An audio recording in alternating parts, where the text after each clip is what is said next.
would you say the typical customer is for a virtual sports game? I think we all tend to kind of assume that we know this answer, and we hope we know this answer. But for us, I believe it's the sports better. It's someone that's familiar with sports formats. Sports bettors probably because, if you've got a favorite soccer team, you study that team. You know what they can and can't do. You know where they are sitting in the league.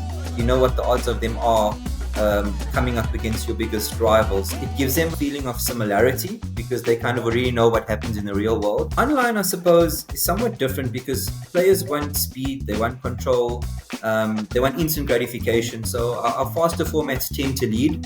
The behavior is different, but the demand is equally strong in both spaces. Where do you think that virtual sports should be positioned, and particularly on that cross-promotion element? If a game's not out of sight, out of mind, so visibility is key. Welcome to the G3 podcast. Today I'm joined by Feron Somiah, Director of Commercial Services at Kiron Interactive. Feron, thank you very much for coming on. William, it's an absolute pleasure, and thank you for the opportunity. Looking forward to having a good conversation with you today. Just before we began, you were telling me just kind of how busy a period this is for you, so I do appreciate you taking the time. On this episode, we're going to explore essentially the state of play for virtual sports as we head into 2026. So where are they growing fastest? What's driving operator and player interest? How are retail and online behaviors differing at this point in time? And also what you think the ideal content mix is for sportsbooks. But firstly, looking into your CV, this is the first time we've spoken. I believe this is your first year on the B2B side of the fence at Kiron. Previously, you were on the operator side. So how do you kind of reflect on that first year and being on this other side of the industry? I must say, generally they always say the grass is never greener on the other side, but I can honestly say this is probably some of the greenest grass I've ever seen. It helps, but quite an enlightening change in perspective. Being in the B2C space for the longest of years, and then stepping into the B2B space, I do find that you're more encroached in the product, you're more encroached in your systems, you're more encroached from a technical perspective, and generally your conversations, as it would be B2B, are more business orientated with your customers, and you seem to have more sort of business related, robust discussions, as opposed to B2C, where predominantly your discussions are with unhappy customers or happy customers based on the product you're serving them. So quite refreshing. Definitely don't miss the sort of upset customers complaining about the lack of performance on your product, or they've lost lots of money on the game, won lots of money on the game. So it's quite refreshing, I must admit. And taking a macro perspective, if you will, what markets and regions do you think are showing the strongest growth in virtual sports adoption? And are any particular regions where Kiron's active showing signs of plateauing? So I think if we talk about virtual sports specifically, and this is probably more, call it my baptism into fire as far as virtual sports is concerned. If I look at three of the main regions that we focus on, or that probably any virtual sports provider focuses on, we've got Africa, we've got LATAM, we've got Europe. Africa just continues to grow. Our physical base is in South Africa, which is probably one of the most predominantly performing markets in Africa. And funny enough, virtual sports seems to have a very small footprint in South Africa. But the moment you step out of South Africa and you look at Africa, virtual sports on the whole, it's amazing the shift in how the rest of Africa responds to virtual sports. And I think it's probably, we have a good presence in Africa, and I think it's more because we have a strong presence on the ground in Africa. So we understand what the operators need. So the product feels natural and the adoption stays strong as far as Africa is concerned.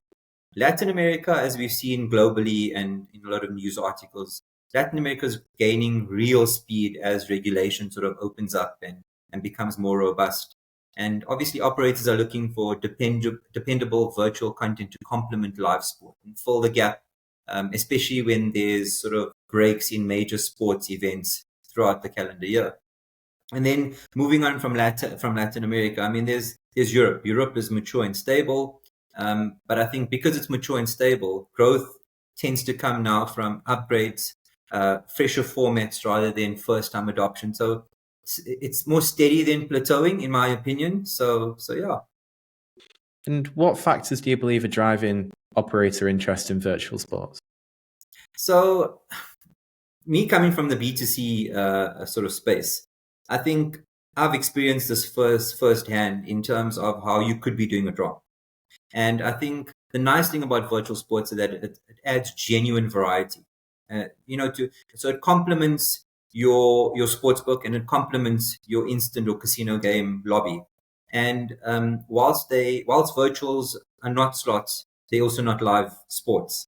So they sit comfortably in the middle and complement a session rather than cannibalize it in terms of your operator saying, well, we've lost revenue from a sportsbook perspective, or we've lost revenue from a casino lobby perspective. And I think operators love the fact that the content is always available, reliably engaging, and I mean, I think it makes it part of a strong part of the wider mix, if that makes sense. So you touched on it there, but with slots, sportsbook, crash game players, all these different segments, what would you say the typical customer is for a virtual sports game? I think we all tend to kind of assume that we know this answer, and we hope we know this answer. But for us, I mean, I believe it's the sports bettor.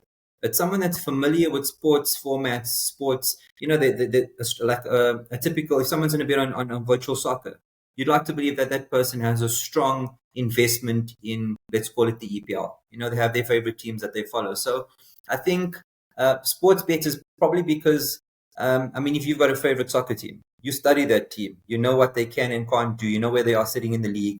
You know what the odds of them are coming up against your biggest rival. So I think it gives them a feeling of similarity because they kind of already know what happens in the real world. But I think what's interesting for us is how many slots and instant players engage as well. And I think it's probably because virtuals are simple. They're simple to follow. And there's not necessarily a reliance on a deep sports knowledge when it comes to virtuals. And if I refer to one of the games in our portfolio, I mean, we've got our recent Argyle release shows this clearly. It's a fully on-demand game, delivers one of the fastest virtual football experiences we've ever built. And I think we're excited for players to try it because it bridges that gap amazingly. And how would you say, and this is something that crops up particularly on the kind of slot machine side of things, but it's a question I've never asked to a virtual sports provider, is how do they perform in retail betting environments compared with online sports books? Are there differences in player expectations or behavior, or is it a very similar experience? Because I know that on the slot side, it's certainly a very different experience, and on the sportsbook side.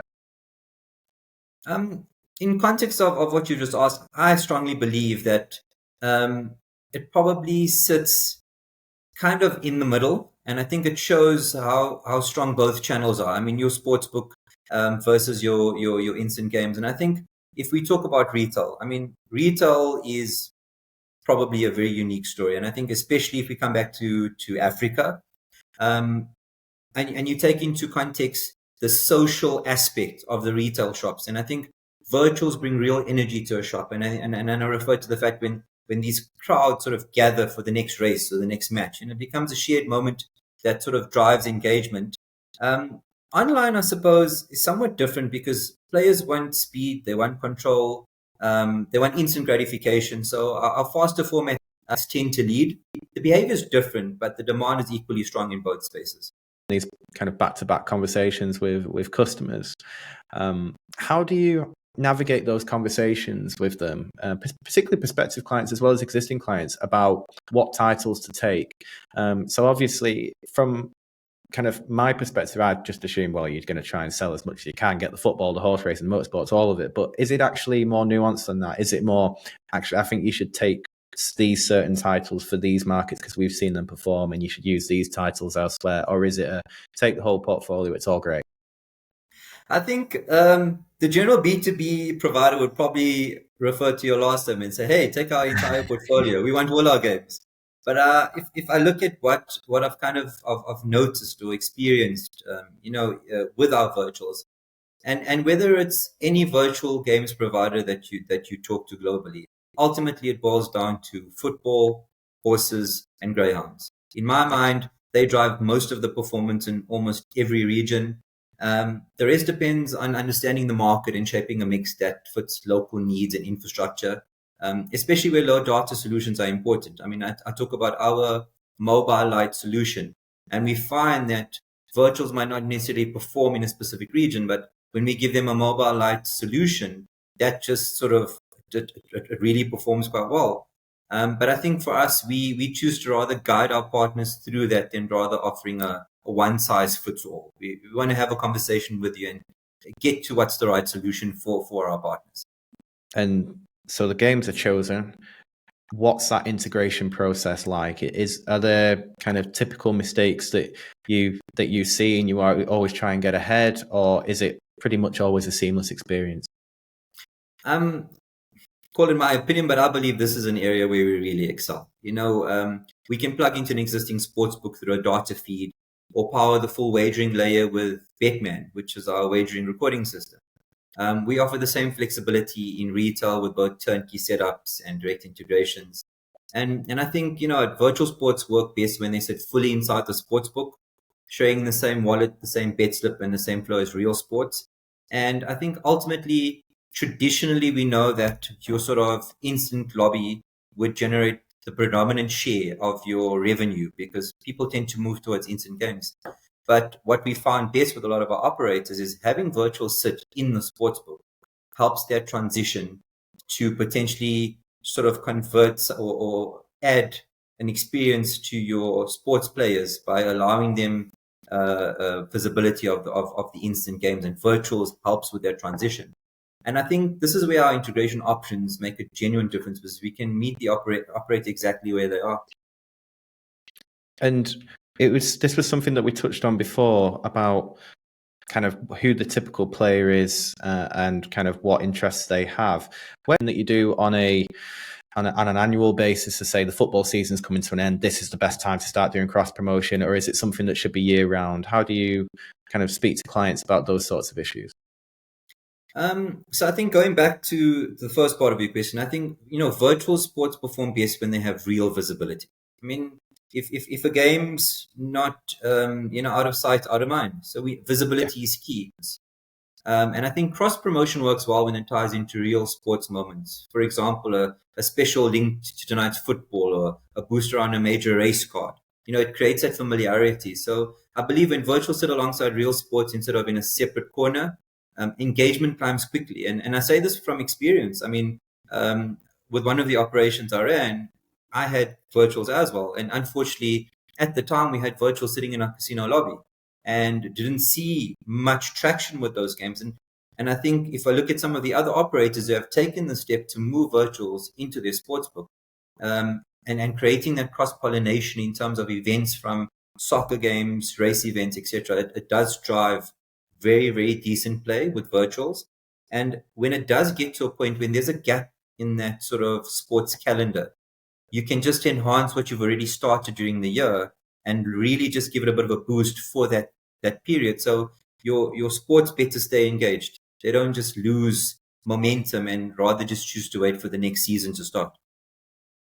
And very much a sidebar from the conversation we're just having, but something I did particularly want to ask you, and it's something that I ask pretty much all of the guests on the podcast at the moment, just because it's such a dominant topic about AI. What's Kiron's company-wide AI stance? And then kind of zeroing in on kind of how you approach AI when it comes to game development.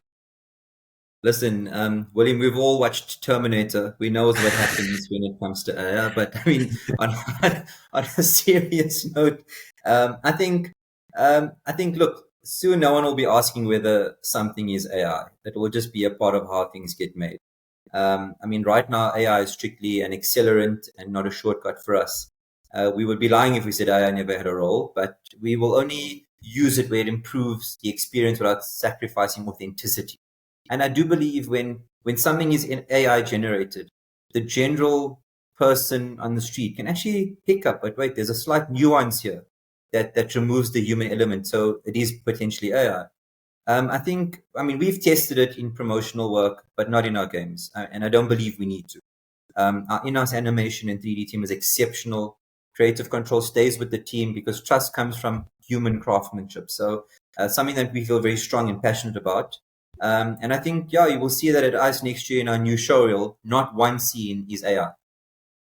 Oh, that's good. Well, that's good to know, because there's a couple of studios popping up at the moment, won't name names, who are specializing in creating kind of AI only games. It's pretty much they can churn out games left, right, and center, and I find that, I don't know, there's something quite miserable about that. You mentioned ICE in the last bit, and that's my final question is, with ICE around the corner, what will Kiron be showcasing at the expo? Is there anything you can share at this stage, or do we have to kind of wait a few weeks? As much as I would love to say, listen, it's a big surprise, rather just come and meet us at the stand, I think it's important to give you the teaser trailer. So in giving you the teaser trailer, I mean, we've got 2 new hockey titles that we're really excited about. One is NHL 5-on-5, our licensed league game featuring all the NHL teams with a proper broadcast style presentation. Legends Shootout is the other. It's a one-on-one experience that brings some of hockey's greatest back into the ice. You know, names that you can really sort of remember and you'll be familiar with. It is fast, nostalgic. It looks fantastic. And I think, you know, whether you're a diehard hockey fan or a casual viewer, you will get a real kick out of it as well. Brilliant. Feron, thank you very much for all your insight. And I think just to kind of round us out, I think virtual sports is something which, I don't know, considering it's been around for what, 20 years or so, maybe even longer. 25 years, we'd say. Yeah, 25 years. It's still somehow an exciting space, despite the fact it's dominated by just those 2 or 3 sports that you mentioned. I think it's an interesting segment of the industry, and I think it's something that needs a bit more of a spotlight than it currently gets. So thank you for helping me do that today. It's been an absolute pleasure, and thank you for the time, and thank you for the opportunity, William. It's been an absolute pleasure chatting to you today.